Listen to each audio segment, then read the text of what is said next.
Assalamu alaikum respected students. My name is Ashfaq Abbas and today we will discuss the second half part of basics of data communication.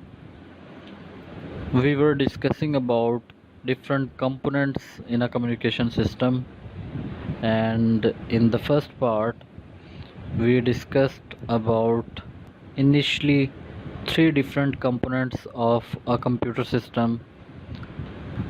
Number one was sender. A sender is a device that initiates the communication. It starts the process of communication. Communication can be a text, number, or a picture.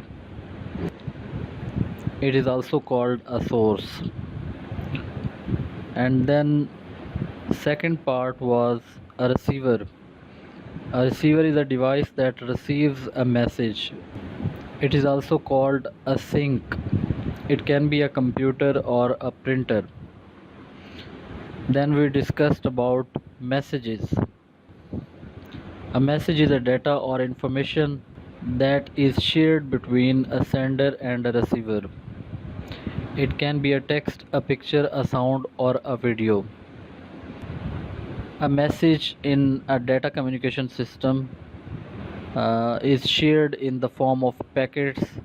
Each packet contains two parts, a payload and a control information.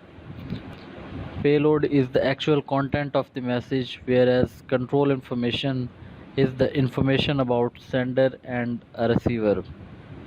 Then there was an example given on page number 61.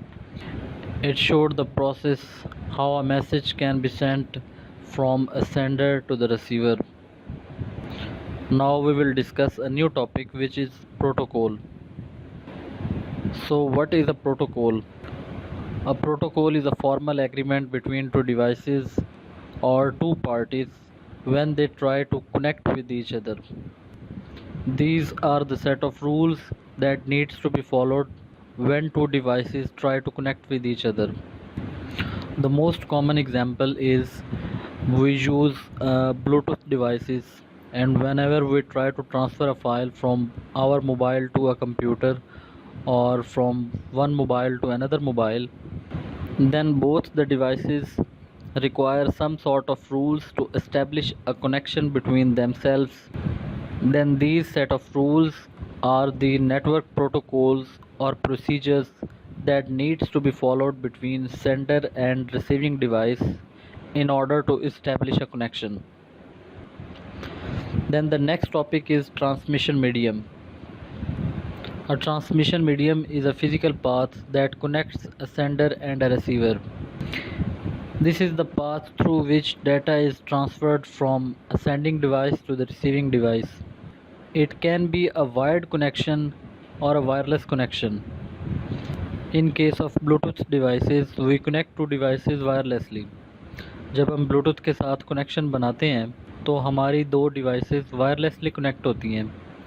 Other source of medium are copper wires, fibers, optic fibers, or Ethernet cables, etc. We use different kind of wires to communicate with each other. So these are the communication channels. We transfer our message from sending device to the receiving device. हम sending device से receiving device के दरमियान जो connection establish करते हैं वो हम transmission medium के through establish करते हैं. इसके अलावा a device may use multiple channels at the same time. एक device एक वक्त पे multiple channels establish कर सकती है. For example, a computer device is connected with the internet wirelessly, and at the same time ये device printer के साथ connected है with the help of a wire.